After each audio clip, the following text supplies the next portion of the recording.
never lose before a function. It's our motto. More than anything, this bloke gets a win in his first real game and has an unbeaten record against Clarker. Did it feel different, or it's just business as usual? It felt a bit different, dude. It was a bit different. I think it was just the enormity of the weekend as well. From quarter time onwards, dominant display. I just wanted to get off to a good start. It's just a special weekend and no better way to start it off than this. I think in the short term, it just takes the pressure off the appointment. It's a real shin-bone performance, that one. It was historically significant and it lit the way for the future. The man at the helm is Rhyce Shaw, North Melbourne coach. Rhyce, welcome to AFL 360. Thanks, Joe. And David Teague's in the chair for Carlton at the moment. David, welcome. Thank you. You said it felt different. Why do you think it felt different? Oh, I think it just felt different because I was officially the senior coach and the 200-odd text messages probably helped as well. But I think also the expectation around the whole weekend for the footy club made it pretty important that we put in a good performance. So you've lived the same journey over a couple of months. Could you imagine that it would feel different first night with the permanency? Yeah, probably. I was excited for him watching the game. I missed the start and I switched on. It wasn't looking great, but I don't know. There's still a little bit of North Melbourne in me, so I knew the crowd would be there and the fans would be there. So it was a great result for North Melbourne. Do you feel a bit of an affinity with each other and the journeys that you've lived in recent weeks? Oh, you definitely watch and you have a look at what's going on, and in the back of your mind, you hope they do well for whatever reason. I don't know if it's Rhyce or whether it's the North Melbourne Football Club, but I've definitely had a soft spot for him. Are you jealous of Rhyce? Not really. No, I think it's great. I think he's deserved it. He's done a good job. But right now I'm focusing on what I can control, and I'm really enjoying my journey. So it's been fun. You've been asked how many times you want the job, and someone tweeted me today and said, "If you ask that question tonight," so we'll just take it as a given that you want the job. Can you not wait until the end of the year so you can actually get in front of the group as the whole, the selection group? I know you speak to them individually. So, right, this is my case. Do you want to really fast forward life and get to that situation? Not really. I think the favourite part for me is coaching, and that's what I'm enjoying. The club are allowing me to do the week-to-week coaching and getting into the tactics and the training for that week. I've really appreciated that they've allowed me to do that. I think that's one of my strengths as a coach is the time with the players. So I've appreciated that my time is spent with them and not having to think about putting a presentation together. When Rhyce took over the job, and correct me if I'm wrong, you won't say anything, Rhyce, but when he took over the job, North Melbourne people told people that he really embraced the club. And everyone talks about people working there, Rhyce, it's not just the players. At Carlton, are you strictly with the playing group and your coaches, or is the club giving you an opportunity to, for want of a better saying, coach the club? No, the club have been great. No, they've... Coaching the club or coaching the players? Oh, both. I probably spend most of my time with the players. That's who I am as a coach. But no, from a club perspective, I've really got to enjoy getting to know the staff. I've known them for a while. Some are still there from when I was there 10 years ago. But a lot have changed, so there's been quite a bit of turnover, and I think what the club have done, they've really made it one. I probably left and there was probably a bit of divide within the club, but now the culture that's happened, and Kane Liddell's doing it now, but Stephen Trigg probably was part of it as well, I think is really impressive. Last question for me about coaching. Do you think you'll get it? I don't know. I really don't know. Your mind does think about it at times. What I do know is what I can control, and I put my energy into that right now. And I'm loving coaching. I'm loving the playing group. The way they're responding, the effort they're bringing at the moment is really enjoyable, and I'm having fun. Is that worrying that you don't know? Not really, not really. At the end of the day, the club will make the decision that's best for them, and either way, if it's with me, then yeah, I'll probably be excited. But if it's not with me, for the end of it, I'll look and I think it's not me, and it's what the club thinks is best. For whatever reason, that's the decision they'll make, and I understand that. But like I said, it's been fun. The players have been outstanding. So you've lived this journey, Rhyce. Yeah. I think it was endearing the way you lived it, straight up and down. When those questions are asked, do you have sort of a natural sympathy for all of this? Yeah, I think it's exactly what I was saying at that point. Yeah, it's always it's always difficult, I think, in that situation. But the way Tigi's approached it, and you can see the way the players are getting behind him and rallying around him. I think he's doing an exceptional job. And how important do you think that the players supporting you and the fan base supporting you went to you or contributed to you getting the job? And I've written a story about this with you, David, tomorrow. Teague 2020.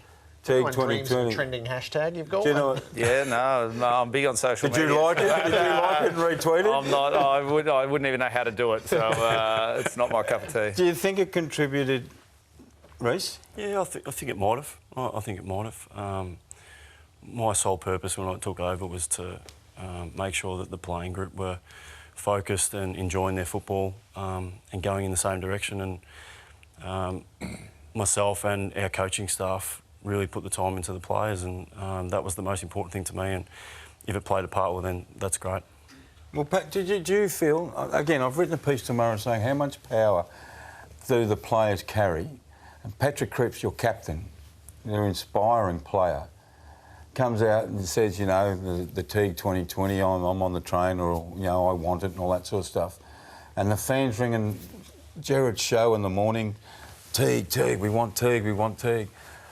Do you listen to that? Do you think that it could play a powerful role on whether you get the job or not?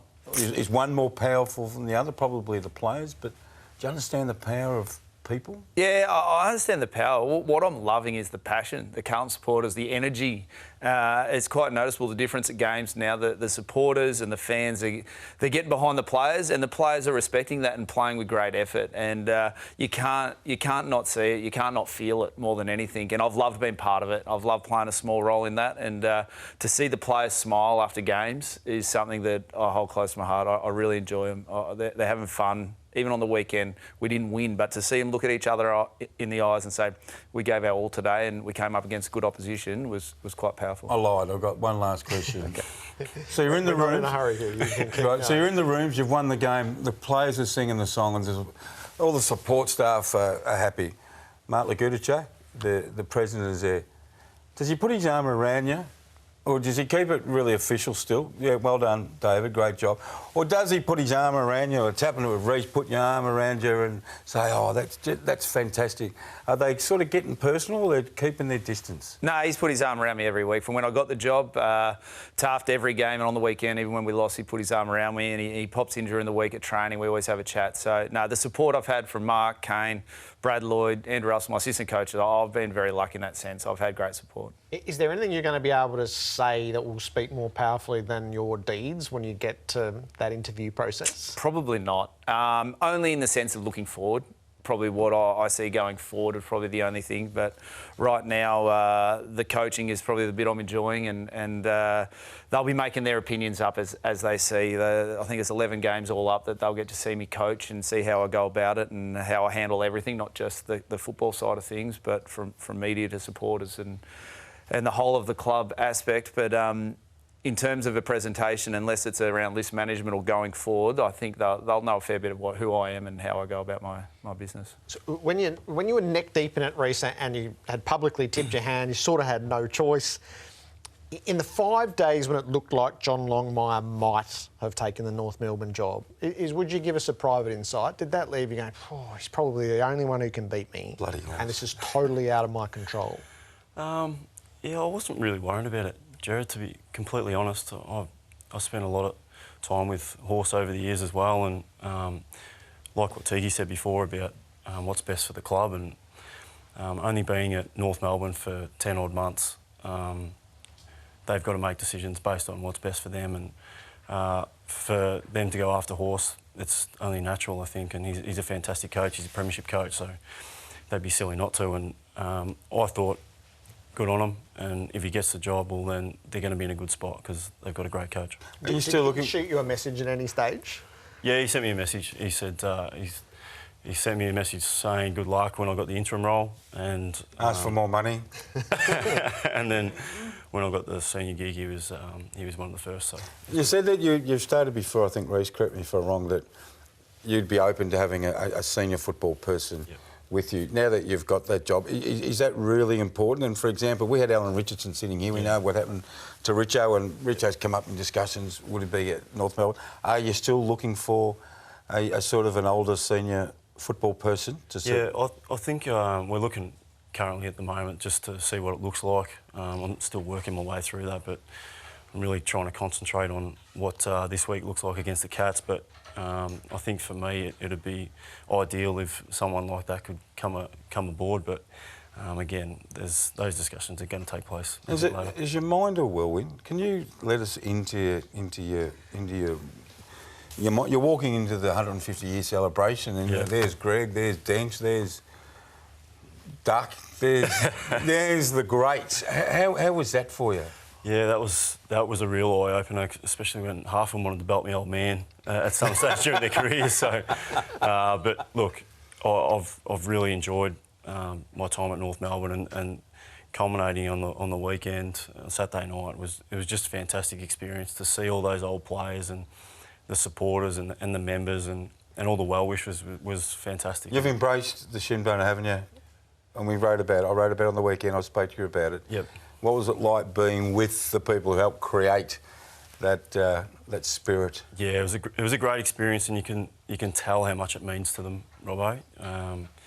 And coming from a culture where the Bloods was so revered, and then to come to North Melbourne, where it's a similar feel, it's fantastic, and I'm really looking forward to what the future holds. So it was a powerful image, the All of Club Circle on Friday night, wasn't it?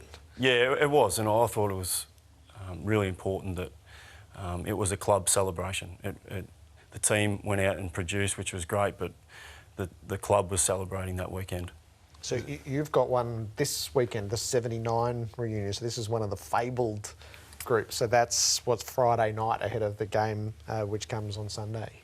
Yeah, it's exciting. We've had a few. Obviously, Carlton's got a great history, and but to be able to, we've got a function on Friday with those. All the players will be going to that. So just to be in that room and to listen to some of the stories. Sometimes it's good just to sit back and take it in, and then the players will go out and it probably, for me, the game doesn't change too much. Every game's important, but hopefully if it inspires or motivates someone a little bit, then gets that extra out of them, then that'd be great. Just that game on the weekend, you lost by 24 points to a team that's challenging for a premiership, and you went in with, to be honest, with holes everywhere in terms of experience. That performance was as good as the performances that recorded a W this year. Do you reconcile with that in any way? Yeah, I do. Our playing group was quite interesting. After the game, they were a bit frustrated because they knew they put in really good effort. Really? Yeah, they were frustrated. It's a great sign, isn't it? It was, and I was really pleased. And there was that feeling that we knew we did a lot right, and we came up against a good opposition, but there was probably also that sense that we're not far away, and we know that at our best we can compete with anyone. And the guys' effort on the weekend was outstanding, and we learnt a little bit. There was probably a little bit of polish, and at times they won some critical contests, and they probably just used the ball a little bit better than us. But there are things that we can get better, and we've probably been at for 8 weeks with the slight change of game style that down the track this group knows that whoever's in charge, they're going to be competitive going forward. If somebody asked you, a caretaker job came up, and for a while it had been stay away from the caretaker job, would you absolutely wholeheartedly recommend it? Oh, no doubt, Jared. I think the opportunity and the development is huge, and I think it's been a great experience for me. It's obviously worked out, but it just makes you grow really quickly, and you learn a lot, and you learn a lot about yourself and the direction you want to take. He kicks it from here. Eddie can do the archer. He can. Going to take the shot from 35 metres out on the boundary. Goes for the big banana, and if you don't mind, go for the arrow. Yeah. He got told a few weeks ago that there's a time and a place. Well, that's probably it, isn't it? I'm just trying to be myself, not really worried too much about what other people think. I think that's what the game is today. I think that's what young people want to be, and I think that's what fans want to see. As long as the club backs me, I'm happy to keep doing it. It's not meant to be arrogant or anything like that. I'm just trying to have fun. That's a great moment between a player and a coach from a distance. So what do you see in that moment? A player expresses himself. They clearly had a conversation at some point, empowered him to do it at the right time. I love his personality coming out. As long as he can back it up is probably the challenge. If he's putting extra pressure on himself by doing it and he can't handle it, he's not the personality to handle it, then you'd probably advise him against it. But if he's got the personality, and only those in the club would know, if he can back it up, and I think it's exciting. Fans like it, and it's good. Yeah, we got some out there units at North as well. I think we met at least one of them. We had. Yeah. He would have been first come to mind. But look, they enjoy their footy, and that's the most important thing. And as Tiki said, if they can back it up, by all means, go for it. Talking about personality, we've all seen Sam Walsh play. And everyone absolutely admires him. Tell us briefly, what sort of personality is Sam? He's professional. Like, he's just super professional. I don't even think he answers a question wrong. In this, the way he goes about his business, he's our hardest trainer. His personality is actually just starting to come out. He's probably been doing what he thinks everyone else thought he should do for a bit, and he's just starting to show a little bit of bubble and a little bit of... Smart-ass 18-year-old. Just a little bit of who he is coming out, which I think is a great thing. Yeah, I think it's a great thing because he just does everything right. Does he talk up in footy meetings? Is he that confident? Not that confident, that's the wrong word, but is he so assured of what's going on and stoppage work and all that sort of stuff? He's really putting his hand up and saying, right, we've got to do this, we've got to do that. Is he that kind of personality? He is, but he's actually so understanding that he probably sits back and goes, oh, it's not my place yet, even though he knows the answers. And when he has to, he'll answer the questions and he gets them right. But he's got a great respect for the guys around him that have been there for a while as well. So it's a good balance. Let me take you to the most contentious decision of the weekend, and it came right at the end of the Sydney derby. So the complexity of the decision for the umpiring, 4 pairs, all various levels of contact. Any one of them could result in a free kick. The ball could be with any one of them. Then whether Reid takes the mark or not, the adjudication is he didn't quite have enough control. You could make the argument he stopped in flight, but not enough control. And then the drag of the arm. Can the drag of the arm be seen in real time, or is that something that in all reality we can see on the slow-mo here? But whether you could pick that in the moment. So the umpiring department today decided that with what the umpiring was dealing with, they were comfortable with the decision that was made. They'll concede technically the drag of the arm is there, and then they'll try to coach, how do you see that? Is it actually possible? Is it perceptible? Can the humans see it and make the decision? And that's what they'll train and they'll try to improve. But that's a pretty good illustration of what you have to compute and then decide. Yeah, that's a really tough call. Well, I think, especially in that split second at the end of a game. I know we went through it a couple of weeks ago with Scotty Thompson, and yeah, look, the umpires do a fantastic job, and they got the hardest job in the AFL, and they generally get it right. So I think we just have to live with those mistakes. It'd be a decent coaching challenge, wouldn't it? To the skill acquisition and to teach that, learn that, and see if you could implement it next time. Absolutely, considering the only ones that generally get talked about are the ones they get wrong or perceived to get wrong. So it'd be very hard to create a positive environment about feedback of them getting decisions right, because there's hundreds of decisions in game they get right, because by not blowing their whistle, it's getting decisions right as well. So. Have you broken any phones yet, either of you two? You look pretty calm in the box. What's the worst thing you've done in the... No. I actually gave a spray to one of our corporate sponsors who was sitting in there, and he opened his mouth a little bit, and I think it was my first game. It was my ability to get frustration out without having to go at anyone I knew. So I just said to him, I knew him. He'd been around the club for a long time. I said, Ray, just be quiet, please. So, that was probably the most aggressive I got. What about you? Yeah, no, I haven't touched it yet. I haven't touched the phone on the desk, but I'm sure it'll come. Great to have you both here. Yeah, thanks. Congratulations to you, Rhyce, and the very Awesome. best of luck to you, David.